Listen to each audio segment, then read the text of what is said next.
What fictional character do you feel bad for the most? Has no one mentioned the Giving Tree? Probably Captain Rex.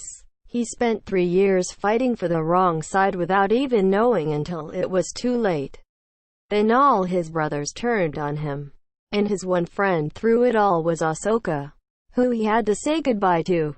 Not knowing Anakin or Obi-Wan's fate, but knowing that all of his clone friends had turned evil, or died. Woodhouse the butler from Archer, treated like shit throughout the whole series by pretty much everyone, missed out on his last chance to see his brother because of his asshole boss.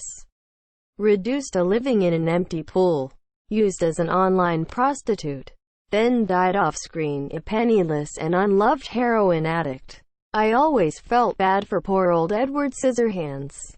His pop died before giving him real hands. Sad face. All the clone troopers. Herschel Green in the Walking Dead comic. Greater than. Lost his eldest kids to walkers. Goes to the prison. Youngest kids get beheaded, and then during the attack on the prison, his last son gets shot and killed as they're trying to escape. Gives up on life and begs to be killed. Less than. There are so many characters you could say the same for, but I'm currently rereading it and his character is among the most tragic. Thomas from the Maze Runner series of novels. That kid is put through a ridiculous amount of emotional and physical trauma only to have everything he's ever done be destroyed by himself. Alucard from Castlevania. Tom Robinson from To Kill a Mockingbird. Kif, the dude with the ice cream in Lilo and Stitch. Teddy from Westward. Poor guy has been treated like shit by everyone. Butters, this poor kid is always manipulated by his friends and grounded for everything. Mayhews Hughes. Rip Hughes. Any citizen in the same city as a superhero.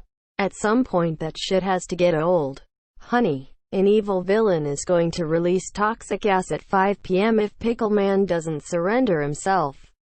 Are the gas masks in the kitchen cabinet or in the RV?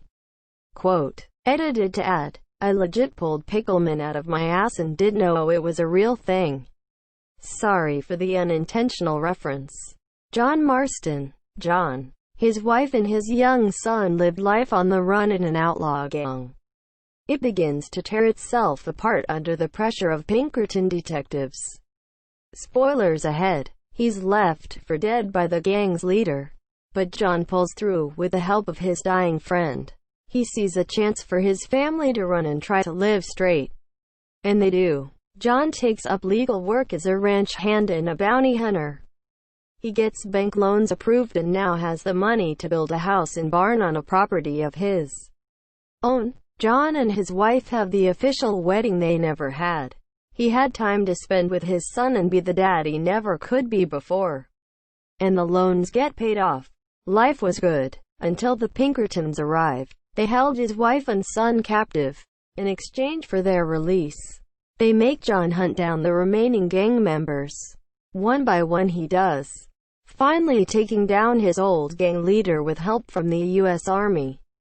John rode back to his farm and family. His old outlaw days truly buried in the past. Weeks later the Army soldiers and Pinkertons converged on John's farm and opened fire. It was now his turn. His family fought their way to their barn, and at John's request they escaped on horseback. John left the barn to face the men, and he was cut down in a hail of gunfire. John Coffey from the Green Mile. Todd in the episode of Community where they divide into study groups.